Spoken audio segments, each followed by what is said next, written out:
دوستو یہ مسجد رسول ہے اور یہ وہ جگہ ہے جہاں پر آقا دو جہاں سرکار مدینہ کو طائف کے بدقماش لوگوں نے پتھر مارے تھے اور یہاں پر اب مسجد بنا دی گئی ہے۔ اور یہ وہ پتھر ہے جس کے بارے میں گمان کیا جاتا ہے اور تاریخی حوالے ملتے ہیں کہ اس پتھر پر آقا دو جہاں سرکار مدینہ زخمی ہونے کے بعد بیٹھے تھے۔ سامنے پتھر نظر آ رہا ہے، یہ دیکھیں، یہ وہ مسجد ہے لیکن اس کو بند کر دیا گیا ہے۔ طائف کی وادی المسنا یا المتنا، جہاں میرے آقا کریم صلی اللہ علیہ وآلہ وسلم کو پتھر مار مار کر زخمی کر دیا گیا تھا۔ آپ کو دکھائیں گے وہ جگہ جہاں پر یہ واقعہ ہوا تھا۔ آپ وہ پہاڑی بھی دیکھیں گے جن پہاڑوں کے بارے میں جبرائیل علیہ السلام نے آ کر کہا تھا کہ اے میرے آقا، اگر آپ حکم دیں تو میں ان پہاڑوں کو آپس میں ملا کر آپ پر ظلم کرنے والوں کو پیس کر رکھ دوں۔ اس ویڈیو میں آپ سن سکیں گے آقا کریم صلی اللہ علیہ وآلہ وسلم کی وہ دعا جو طائف کے واقعہ کے بعد آپ نے روتے ہوئے اللہ سے مانگی تھی، جسے دعائے مستغفین کہتے ہیں۔ اس باغ کی زیارت بھی آپ کر سکیں گے جہاں کے انگور آپ نے کھائے تھے۔ مکہ سے 86 کلومیٹر کے فاصلے پر ایک شہر ہے جس کا نام طائف ہے۔ طائف بھی مکہ کی طرح پہاڑی علاقہ ہے، مگر طائف کی پہاڑیاں مکہ کے مقابلے میں زیادہ خطرناک اور راستے نہایت پیچیدہ ہیں۔ طائف کی اس وادی سے گزر کر راستہ دائی حلیمہ کے گاؤں کو جاتا ہے۔ دائی حلیمہ کا وہ تاریخی گاؤں بھی آپ کو دکھائیں گے جہاں میرے آقا کا بچپن گزرا تھا، مگر اس وقت چلتے ہیں طائف کی وادی میں اور دکھاتے ہیں آپ کو وہ جگہ جہاں عتبہ بن ربیعہ کے حکم پر طائف کے بدقماش بد نصیب مرد اور بچوں نے آپ صلی اللہ علیہ وآلہ وسلم پر پتھر برسائے تھے۔ السلام علیکم میرے عزیزوں قارب، میرے عزیزوں، میں افتخار رفیع بابرکت سعودی عرب کے پیارے شہر طائف سے۔ طائف کا یہ علاقہ جہاں پر آقا دو جہاں سرکار مدینہ تشریف لائے اسلام کی دعوت دینے کے لیے۔ اس سے پہلے نبی پاک صلی اللہ علیہ وآلہ وسلم 10 سال تک اہل مکہ کو اسلام کی دعوت دیتے رہے لیکن ان کے کانوں پر جوں تک نہیں رینگی۔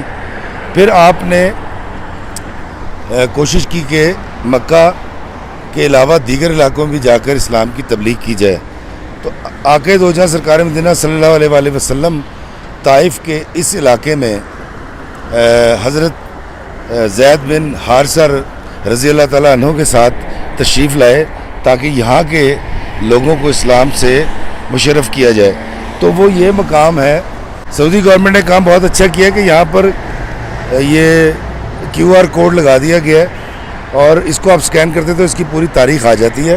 میں آپ کو دکھاتا ہوں یہ مسجد جس کو بند کر دیا گیا ہے، اور بند بھی ایسے کیا ہے کہ میں آپ کو اگر نوٹ کریں، یہ دیکھیں، یہ ویلڈنگ کر دی، یہ ویلڈنگ ہو گئی اور یہ ویلڈنگ ہے، یہ ویلڈنگ ہے، یہ ویلڈنگ ہے، اس کو ویلڈ کر دیا گیا۔ اب آپ اس کے اندر نہیں جا سکتے، لیکن یہ وہ مقام ہے جس کے بارے میں کہا جاتا ہے کہ آقا دو جہاں سرکار مدینہ کو طائف کے لوگوں نے یہاں پر پتھر مارے تھے اور آقا دو جہاں سرکار مدینہ اس حد تک زخمی ہوئے تھے کہ آپ کی نالین مبارک تک خون میں بھیگ گئی تھیں۔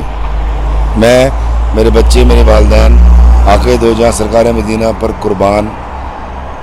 تو مسجد تو اندر سے نہیں دکھا سکوں گا میں آپ کو، لیکن میں طائف کا سفر کر کے مکہ سے اسی گھر سے آیا تھا کہ میں آپ کو دیکھوں۔ اس سے آگے دیکھتے ہیں، اس کے آگے بھی ایک بورڈ لگا ہوا ہے، اس پہ بھی پڑھتے ہیں کہ اس بورڈ پر کیا لکھا ہوا ہے۔ دوستو یہاں پر اس مسجد کا وضو خانہ ہے، میں آپ کو دکھاتا ہوں۔ یہاں سے یہ ٹوٹا ہوا ہے، یہ وضو کے لیے جگہ بنائی گئی ہے، اور یہ دیکھیے یہ کمرہ ہے۔ اب اس میں کیا ہے یہ میں نہیں جانتا، لیکن یہاں سے دیکھیں تو یہ سامنے ایک محراب ہے، یہ دیکھیں باہر، یہ ایک محراب بنی ہوئی ہے امام کے کھڑے ہونے کے لیے۔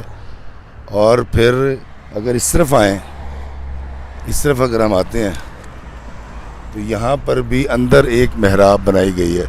تو یہ وہ مسجد، یہ وہ مقام ہے جہاں پر آقا دو جہاں سرکار مدینہ صلی اللہ علیہ وآلہ وسلم کو طائف کے میں کیا لفظ استعمال کروں، لوگوں نے پتھر مارے تھے اور آقا یہاں پر دین اسلام کی تبلیغ کے لیے آئے تھے، اور یہاں پر ایک یہ جو پتھر موجود ہے، اس پتھر کے بارے میں کہا جاتا ہے کہ آقا دو جہاں سرکار مدینہ زخمی ہونے کے بعد پہلے اس پتھر پر بیٹھ گئے تھے کہ آپ سے کھڑا نہیں ہوا جا رہا تھا۔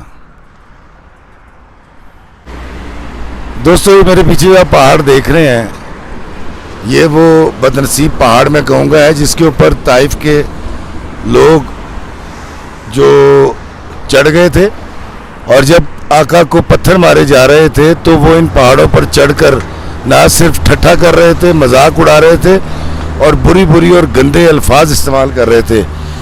یہ ہے وہ پہاڑی جس پر آقا دو جہاں سرکار مدینہ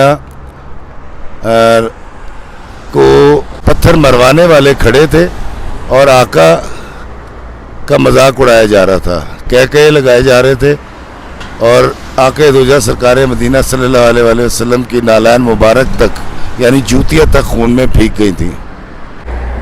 یہ پہاڑ اور وہ پہاڑ میرے پیچھے آپ دیکھ رہے ہیں، وہ پہاڑ سامنے، یہ پورا ایک سلسلہ پہاڑوں کا، ایک یہ پہاڑ ہے اور ایک یہ پہاڑ ہے جس کے بارے میں کہا جاتا ہے کہ آقا دو جہاں سرکار مدینہ جب شدید زخمی ہو گئے تو جبرائیل علیہ السلام تشریف لائے اور انہوں نے کہا کہ یا رسول اللہ، اگر آپ خواہش کریں اور حکم دیں تو میں ان دو پہاڑوں کو آپس میں ٹکرا کر مسل دوں ان تمام ان لوگوں کو جو آپ کا ٹھٹھا اڑا رہے ہیں اور آپ پر ظلم کر رہے ہیں۔ لیکن یہی وہ مقام ہے جہاں آقا دو جہاں سرکار مدینہ نے جبرائیل سے ایک بہت بڑا اور تاریخی جملہ کہا تھا۔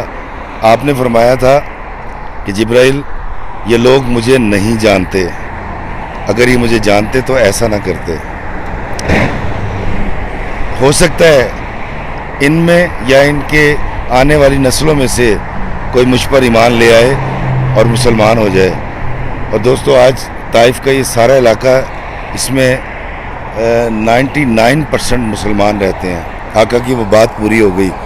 معافی اور صلہ رحمی کے حوالے سے میرے آقا کریم صلی اللہ علیہ وآلہ وسلم کی یہ والی بات کہ اتنا تکلیف اٹھانے کے بعد، اتنا خون بہہ جانے کے بعد میرے آقا کریم فرماتے ہیں کہ یہ لوگ مجھے نہیں جانتے، اگر جانتے تو ایسا نہ کرتے۔ دوستو، یہ وہ باغ ہے جس کو تالا لگا کے بند کر دیا ہے، یہ دیکھیں تالا لگا ہوا ہے، اور کہا یہ جاتا ہے کہ آقا دو جہاں سرکار مدینہ وہاں سے زخمی ہونے کے بعد اس باغ میں آئے تھے، اور یہاں پر آپ نے ایک عیسائی غلام کو مسلمان بھی کیا تھا، اور اس باغ سے انگور بھی کھائے تھے جو عتبہ نے بھیجے تھے۔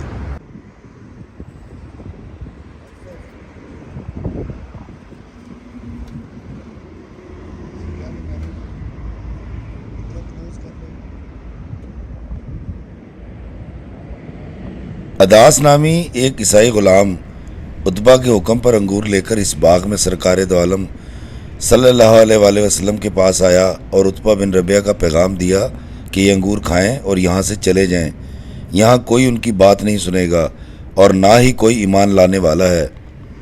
رسول اللہ صلی اللہ علیہ وآلہ وسلم نے وہ انگور کھائے اور اداس نامی عیسائی غلام سے گفتگو فرمائی تو وہ غلام آپ کے حسن سلوک سے مسلمان ہو گیا۔ عتبہ کا دعویٰ غلط ثابت ہوا اور رسول اللہ صلی اللہ علیہ وآلہ وسلم کے دل کو قرار ملا کہ چلو کوئی تو مسلمان ہوا۔ بعد میں وقت کی گردش دیکھیے کہ یہی گھمنڈی عتبہ بن ربیعہ جنگ بدر میں قتل ہوا تھا۔ میں طائف سے نکل آیا، دائی حلیمہ کے گاؤں کی طرف رواں دواں تھا اور میری آنکھوں سے آنسو رواں تھے۔ میرے آقا صلی اللہ علیہ وآلہ وسلم کی قربانیاں مجھے یاد آ رہی تھیں اور کانوں میں آپ کی مانگی ہوئی وہ دعا گونج رہی تھی جو آپ نے طائف میں زخمی ہونے کے بعد اللہ سے مانگی تھی۔ اے اللہ، میں تجھ سے اپنی بے بسی کا شکوہ کرتا ہوں، یہ مجھے رسوا کرنا چاہتے ہیں، اس کا شکوہ بھی تجھ ہی سے کرتا ہوں۔ اے سارے مہربانوں سے زیادہ مہربان، اے میرے پروردگار، تو مجھے کن کے حوالے کر رہا ہے جو مجھ سے دور ہیں اور مجھ سے منہ چڑھا کے بات کرتے ہیں؟ اے اللہ، اگر تو مجھ سے ناراض نہیں اور اگر مجھ پر تیرا عتاب نہیں تو مجھے کسی کی پرواہ نہیں۔ خدا بندہ، تیری عافیت کا دامن بہت وسیع ہے۔